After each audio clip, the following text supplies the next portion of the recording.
The SwitchBot Lock Pro has been released, so today I'm going to do a quick comparison video between the brand new SwitchBot Lock Pro and the predecessor, the SwitchBot Lock, and I'm going to tell you if I think it's worth it to upgrade or not. Let's jump into the video. First things first, I want to thank SwitchBot for sending both these locks out to me, but this is not sponsored in any other way. So when SwitchBot originally released the SwitchBot Lock about 2 years ago, they won a Red Dot Award. Now this was pretty big, for at least I thought so, because this was one of the very first smart locks for North American locks that you didn't have to do anything to your current deadbolt. You didn't have to remove the inside guts, outside guts, or anything. You simply took this lock and you glued it right on top of your current lock. It was so simple and brilliant, and I totally get why they won an award for it. However, some people mentioned they didn't love the look of it. I didn't mind it. I actually really liked it. I love the functionality. It worked well. It eventually worked with my primary platform, which was Apple Home, through the Hub 2, which has Matter support, but eventually it did have to come off my door simply because there were some new locks I had to test. So one of my concerns was how hard it was to remove this lock because of that adhesive that was pretty strong, and if there would be any damage. Well, as you can see here in this quick video, there was no damage because I did heat it up and I took my time removing it, but there was definitely some coloration because of the chemicals in the glue. Now, as far as functionality between the SwitchBot Lock and the SwitchBot Lock Pro, there's not much to write home about. I love this new design of the SwitchBot Lock Pro. I think it's a much better looking lock. Even though it has a very similar shape, it's just not as open, and it also does not use any adhesive. Now this is a full retrofit lock, meaning the outside of your lock is going to stay the same. It's going to stay the same key, but the inside part with the thumb screw, that's going to change. And it's very easy to change. You just remove 2 screws. You put on the plate that comes with the SwitchBot Lock Pro, and then you're going to have to match up whatever type of adapter. They include 3 adapters, but there's also other ways that you can hook this up to a single key, and there's a compatibility list that they have on the website so you can see if your lock will work with this. They even offer some 3D printed files so you can print your own adapter. I guess for certain types of locks you can have that 3D printed, but I think most North American deadbolts, you're going to be removing that back thumb screw and replacing it with one of the 3 adapters come with it. But if you have something unique, definitely check out that compatibility list. And like I mentioned, this does not use glue. This actually gets screwed on. They include 2 separate types of screws. You could probably use the screws that you removed from your current deadbolt, but they do include 2 different sizes of new screws that are black. You wouldn't see these things anyways. And then once you have it all lined up, it's really easy to install the actual lock. There's a couple small screws that you have to put in with a little hex key. Really easy to do, and it's nice and secure, and there won't be any damage on the door itself from the glue like there was with the previous model. And you can see these side by side in this video, and you can see how much better the new lock looks. However, that's just one thing that's new with this lock, is the new look. I also like the push button, so you no longer have to turn the dial if you don't want to. Maybe your hands are full, you can just press the button on it and it will unlock or lock. Now obviously you can turn that feature off if you want to.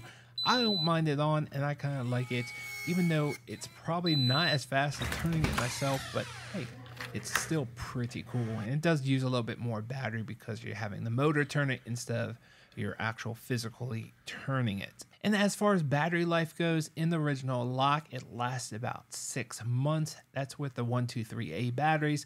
But in the new one, they actually run off 4 AAA batteries that last about 9 months.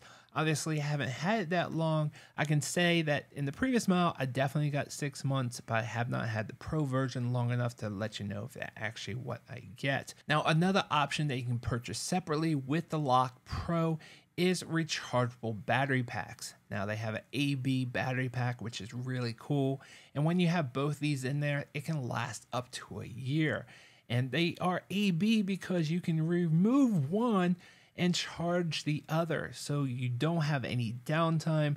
If you start getting low batteries, just remove one, charge it up, put the new one in, and then charge up the second one. It is just brilliant, but keep in mind that is an additional purchase. But everything else is pretty much identical. You can have it auto lock when you close it because of the contact sensor.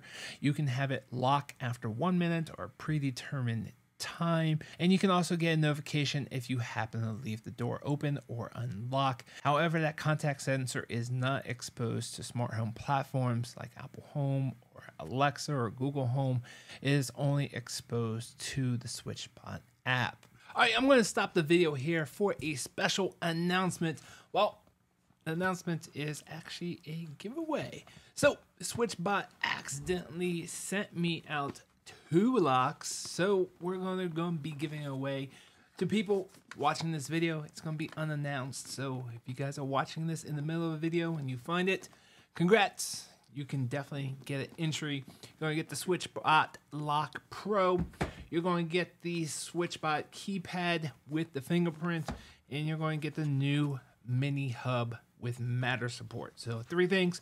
Now this is only open to people in the US because one, it's mostly a lock for North America, and I'm going to be shipping this out myself, and I just don't want to go through the hassle of international shipping. It's just costs too much and it's too much hassle. So you do have to live in the continental USA.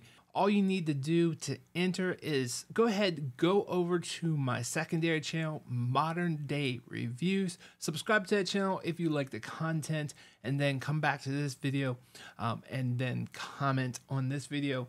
Let me know why you want this lock and what makes this lock special to you. And that's it. It's super simple to enter. I'll pick 1 winner a week from today. And now let's go ahead back to our scheduled programming. Now, as far as smart home assistants, if you're an Apple Home user, you want to make sure you get the new Matter Hubs, which is a Hub 2, and they do have a new mini Matter Hub. I haven't fully tested that, but I have tested the Hub 2 and it works great with Apple Home. And if you're an Alexa or Google user, you can definitely bring these into your smart home platform with any of their hubs. Now, 2 things to keep in mind with the SwitchBot Hub 2 with Matter support is that it is still Bluetooth, and this is a Bluetooth lock, so it has to be within Bluetooth range. And the second thing is that it can only support up to 8 devices. So if you have 8 SwitchBot products all within Bluetooth range, that's going to be the maximum. But their mini hubs are pretty cheap. I actually have 3 of them around my house, and then 1 hub 2, and everything works great as long as everything's within the Bluetooth range of one of their hubs. Now, in addition to the smart lock, I highly recommend that you get the Keypad Touch. This will actually go on the outside of your door that you can place anywhere. It just glues on or screws on. And what's great about this, not only do you have a keypad that you can have numbers that you can give out to people, but you can also have a fingerprint for your family members, and that's probably the quickest way to get in here. Now, this does also have a NFC reader, but unfortunately it is only for NFC cards from SwitchBot or one of their tags. It does not have Apple Home Key support. Hopefully they will bring that in the near future, but obviously do not buy it because it does not have Apple Home Key support currently. Overall, I definitely love this SwitchBot Lock Pro. I think it's a great new design. Always liked the original SwitchBot Lock. Loved how simple and easy it was to install. And this one's just as easy, but you do need to remove that back part of your lock. But to me, that's still very, very simple, and I don't have to worry about any paint damage to my door. Now, would I say it's worth upgrading? If you already have the SwitchBot lock, definitely not. And if you're happy with it, keep it. There's no reason to upgrade. But if you're looking for a new retrofit lock, this is definitely a great lock to have. It's affordable. It looks great. Love the little push button that you can unlock and lock with it. Love the keypad and fingerprint reader, and definitely give this a 2 thumbs up overall. I hope this video was helpful. See you guys on the next one. Thanks for watching.